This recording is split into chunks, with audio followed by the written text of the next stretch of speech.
60 minutes business. Toute l'info éco et business à la mi-journée sur BFM Business. Christophe Basse est avec nous sur BFM Business. Bonjour. Bonjour. Christophe Basse, vous êtes le président du Conseil national des administrateurs judiciaires et mandataires judiciaires. On parle de cette 5e vague qui nous submerge. Même si la progression commence légèrement à ralentir, il y a le variant Omicron qui est déjà en embuscade pour nous attendre. Et peut-être un mur des faillites. En tout cas, c'est ce qu'on nous promettait il y a quelques mois encore. Est-ce que c'est une menace fantôme ? Alors on nous le promettait même en mars 2020 quand le virus est arrivé. Le constat c'est qu'il n'y a jamais eu aussi peu de faillites. Donc il faut rester, il faut que chacun se rassure. En revanche, et vous l'avez dit tout à l'heure, on n'a jamais eu autant de création d'entreprises, plus de 900 000 en 2021. C'est exceptionnel, donc il y a une vraie vitalité économique. Si cette 5e vague Omicron donne pour conséquence de fermer les allées et venues de nos citoyens dans cette période de fête où ils vont consommer malgré l'inflation, oui c'est dramatique. Mais on n'y croit pas. On s'est organisé en conséquence. Il faut qu'effectivement il y ait cette consommation. Les entreprises restent fragiles, elles ont été aidées, mais elles restent fragiles. Donc elles ont besoin de chiffre d'affaires, elles ont besoin de se relancer. Donc il faut évidemment éviter à tout prix la fermeture de ces commerces, la fermeture des allées-venues. Nous espérons que nous n'arriverons pas à cet extrême avec ce nouveau variant. À des restrictions trop drastiques, la distribution d'argent public a été donnée à préserver, même sauver souvent les trésoreries des petites entreprises. Elle a parfois reconstitué. Est-ce que aujourd'hui, il y en a certaines...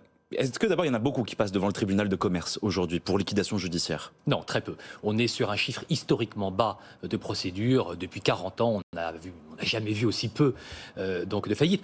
On peut s'en réjouir, mais en même temps, c'est une anormalité économique. Vous voyez, c'est dans une vitalité économique normale d'un pays, une société se crée, vit, meurt, et donc des faillites, c'est pas très grave, ça permet de rebondir. Bon, là, il y en a très peu, il y a beaucoup d'aides d'État, c'est extrêmement faible, il n'y en aura pas demain. En revanche, on doit commencer maintenant à réfléchir au remboursement, aux alertes, au règlement des créanciers publics. Et donc, c'est là où il faut qu'on soit tous un petit peu vigilants.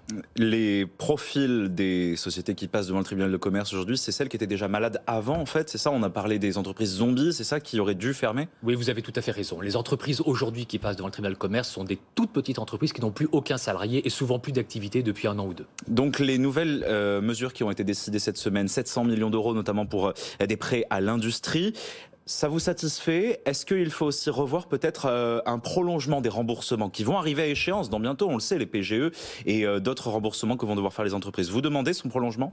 Alors, effectivement, les premiers remboursements, notamment des PGE, c'est le mois de mars. Bon. Non, moi je crois qu'il faut rembourser. Il faut rembourser. En revanche, tout cet argent qui a été investi, notamment pour les PGE, plus de 100 milliards d'euros, l'objectif n'est pas que les entreprises arrivent en faillite demain. Bon. Donc, il faut qu'elles commencent à rembourser, mais il faut les aider. Celles qui auront du mal à rembourser, trouvons d'autres maturités pour ces crédits. Et pour ça, il y a des procédures qui existent. Il y a un plan qui a été lancé le 1er juin dernier. Il y a des décalages qui sont possibles, notamment par la conciliation, notamment par des procédures spécifiques collectives après accord des tribunaux. Donc, on a des capacités d'étendre un peu les délais de maturation. En revanche, il faut commencer à rembourser. Et ça, c'est très important. Il y a quand même des fermetures de commerce aujourd'hui, des petites entreprises qui peuvent passer sous les radars, qui ne vont pas directement dans les procédures judiciaires ? Oui, il y a des petites entreprises qui, compte tenu de la situation et de la faiblesse de l'achalandage devant leurs magasins et leurs petites rues commerçantes, ont tout simplement fermé leurs rideaux. Vous arrivez à le mesurer, ça, du coup ? Alors, on sait qu'on a une croissance un peu plus importante de ces entreprises-là qui ferment de manière amiable, de liquidation amiable. Donc, elles ne créent pas de préjudice pour leurs créanciers parce que tout est payé.